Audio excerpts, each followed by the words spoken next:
Madame, Monsieur, bonsoir. Toujours l'attente à Beyrouth, l'attente mais aussi une certaine détente. Le docteur Raad a interrompu ce matin ses négociations avec les ravisseurs qui détiennent toujours les otages français. C'est apparemment la fin de la première phase des discussions.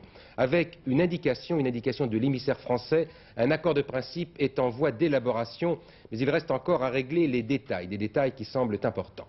Une note optimiste donc ce soir, même si les inconnues demeurent très nombreuses. Nous allons revoir point par point l'état de la négociation, mais d'abord le film de cette journée à Beyrouth avec notre envoyé spécial. C'est Pierre Serra. Il n'y a jusqu'à présent que des rumeurs. Elles sont, disons, encourageantes.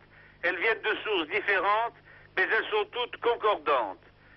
Le docteur Raad l'a fait savoir aujourd'hui. Il pense être sur la bonne voie. Les conditions posées par les ravisseurs sont virtuellement réunies. Il reste à les réaliser. Ces dernières 48 heures, le docteur Raad a fait la navette entre Beyrouth, banlieue sud et Damas pour mettre au point les modalités pratiques et les garanties nécessaires. La décision de libérer l'équipe d'Antenne 2 a été prise. Son sort n'est pas lié à l'affaire de Bagdad, dit-on ici. Les solutions de ces deux affaires pourraient être pourtant concomitantes. Ce qui veut dire que Philippe Rochaud et ses coéquipiers devraient être libérés au plus tard lorsque les expulsés irakiens auront quitté Bagdad et auront été reconnus par ceux qui les réclament. Pierre Serra, Antenne 2, Beyrouth. Vous l'avez entendu, optimisme, donc optimisme mesuré sur place, mais il faut rester très prudent. L'expérience dans cette affaire nous l'a appris à de nombreuses reprises. En tout cas, il apparaît à peu près certain ce soir que le docteur Raad a négocié sur 2 points au moins: la libération des 2 opposants irakiens expulsés par Paris et le sort du commando qui avait tenté d'assassiner le Premier ministre iranien à Paris, le Premier ministre Chapour Bakhtiar. Le premier point est acquis ce soir, mais le deuxième reste à régler. Daniel Lecomte.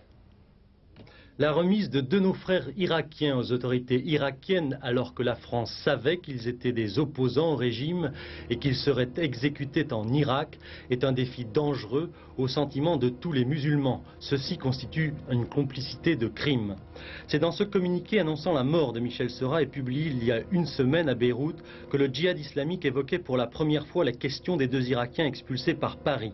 Depuis, dans chaque communiqué publié par la suite, leur libération est devenue la plus urgente des revendications des ravisseurs. C'est donc maintenant chose faite. La libération d'Hamza Fahazi et d'Hassan Kheraldine n'est plus qu'une question de jours, sinon d'heures. Saddam Hussein, le président irakien, a en effet gracié les 2 expulsés. Ils sont autorisés, s'ils le veulent, à retourner en France.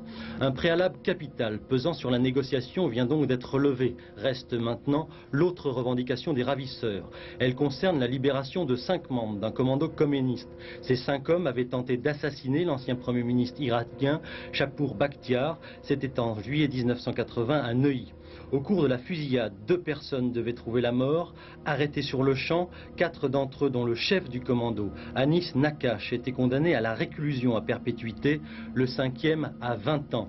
Rien juridiquement ne permet de les libérer dans les prochains jours. Les 5 hommes n'ont accompli que 6 ans de prison. Or, la peine minimum qu'ils doivent obligatoirement purger est de 15 ans pour les uns, 10 ans pour l'autre. On est donc bien loin du compte. Reste donc une seule solution pour répondre aux ravisseurs, la grâce présidentielle. Et puis